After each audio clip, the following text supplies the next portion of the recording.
Howdy team. In this episode, I'm going to talk to you about following your intuition, trusting that gut, that icky feeling that you sometimes get when making a decision in your life or in your business. That is the guiding light to tell you the direction that you should be going along. Because when something doesn't feel right inside, it more often than not is going to be completely wrong. And I've got a rule that I stick by and I use when I have to make big decisions, when I need to take something to the next level, when I'm facing a quandary on should or shouldn't I follow a certain path. You know, how often in your life and in your business do you come to a crossroads where you feel like, do I go A or do I go B? You know, one potentially could lead to more success, more results, more income, but the other could potentially lead you down a path that isn't quite congruent with you. You know, you have to be able to make big decisions, and you have to be able to make them more often than not in business fast. And when you understand that your intuition plays a huge part in your results, you will begin to get more results. When I look back on my journey since 2006 and I think about things that have happened, where I've procrastinated, where I've not used my 3-strike rule, is more often than not kept me stuck.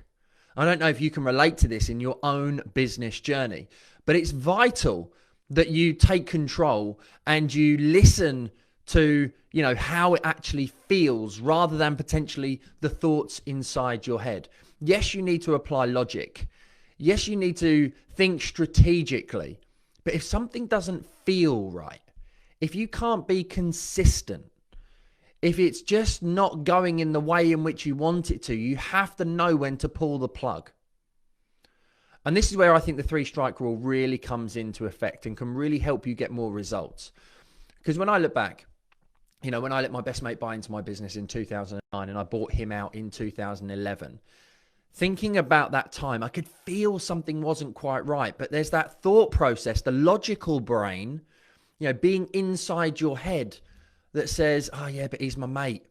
You know, oh yeah, but, you know, we get on. Oh, but he's such a good salesman and this, that, and the other. You know, all the thoughts that were going through my head at that point in time. When in actual fact, I could feel that the way in which he was acting, the way in which he was being was not quite congruent with the direction that I wanted to take the business in.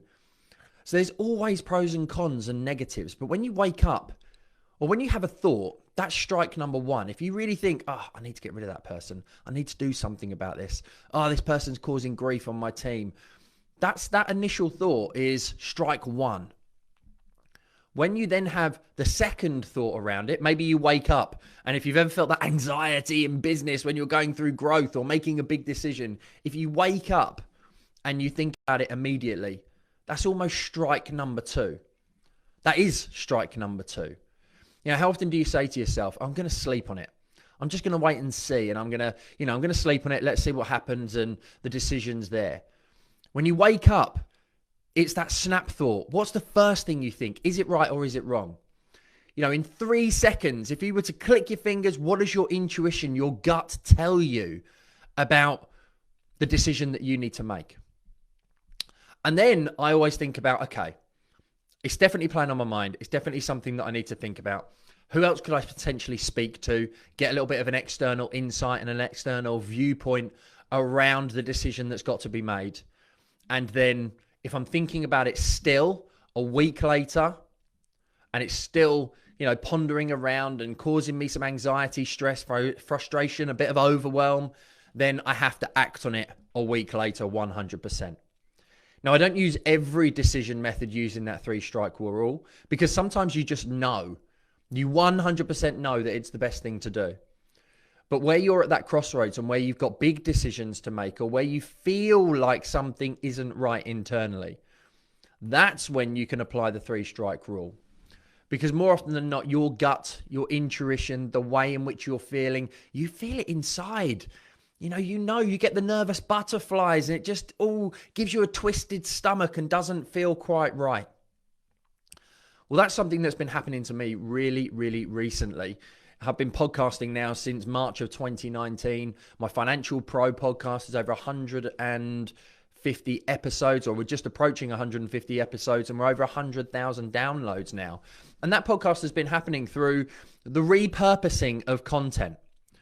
Repurposing live videos that I could do every single day on my social media channels, and then taking those and putting those onto those podcast episodes where I was talking specifically about, building my mortgage brokerage, building my financial services business, interviewing people within the financial services space. And I'm not going to lie to you, it's been a real challenge.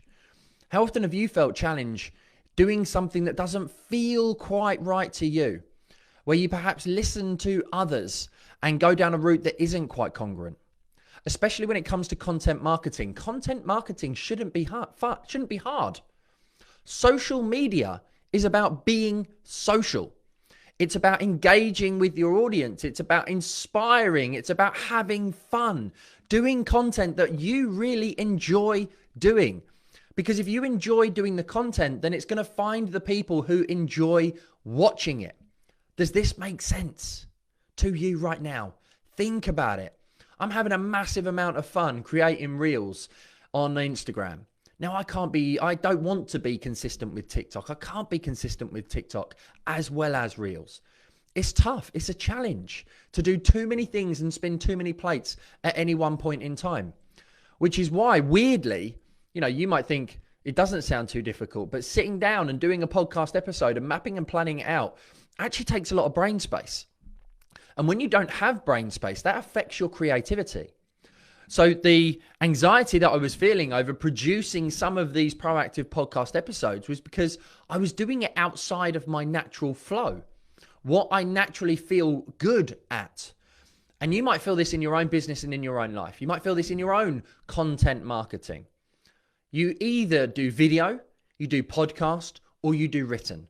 You will have one that you are naturally drawn to and that you can naturally do consistently over a long period of time. And producing a podcast episode specifically was a real tough gig for me. As soon as I put a camera on to record it as a podcast episode, I don't know what it is. I still find it immensely difficult. But as soon as I go live on Facebook and I put that camera on, weirdly, I allow myself the freedom to mess up. I allow myself the choice to say, it doesn't matter, I'm live, it's live TV. Just crack on and get it done. So I am live on Facebook now and delivering this live because I know that this audio can be taken and be repurposed to a podcast episode. And I want to leave you with this message that if you're doing something that doesn't feel right, if you're unable to be consistent with your content marketing because you're not having fun with it, you're fearing what other people are going to say or do, you've got to push your comfort zone without a shadow of a doubt. But prolific is by far better than perfect. Making sure that you are able to be consistent, that you're able to do it daily, that you're able to put a message out there to inspire the masses, to reach an ideal audience, as I've spoken about in previous episodes. You have to build a brand that stands for something, that stands against something. You have to know your ideal customer so you can serve them with a huge amount of value. You have to understand that that's audience building in branding and in customer. But you need to be able to capture their attention and remove the audience from social media into your database where you own the data. That then gives you the opportunity to put in sales automation that will take everything to the next level and will automate the process. And the 3-strike rule and the intuition, this has been playing on my mind for a good few episodes now. I love doing interviews. They're really easy. It takes the pressure off. But in producing these singular episodes where it's just me talking to you, inspiring you, motivating you, getting you to take some consistent action, I'm going to be repurposing the live videos because that's the best way that I can be consistent and I can get the message across. That's the way in which it suits my natural flow and my natural style. You have to test, you have to measure, and you have to follow your natural flow in life, in business, in marketing, in social media. And when something doesn't feel right, remember that 3-strike rule. If you're really pondering over it, if you still think it a week later, You have to do something about it, no matter how big the decision is. And if you need help, if you need, someone to answer the question and to help you get to the decision that you need to make in your life or in your business, then I'm always here for you. That's why I have coaching clients. That's why I help them go to the next level, achieve more mentally, physically, and financially. Because when you have someone else that you can ask the question to, that you can lean upon, you're able to get more results faster in your own life. So thanks very much indeed for tuning in to today's show. I hope that has inspired you. I would love to know what you think. I am recording this through my laptop using the same microphone onto Facebook, but in some of them, I'm going to be doing my phone with my lavalier mic on my stand, as I've done many times before, hundreds of times before, and we're going to be repurposing that content across to this podcast as well. So thanks very much indeed for tuning in. Remember, now's the time to become pro.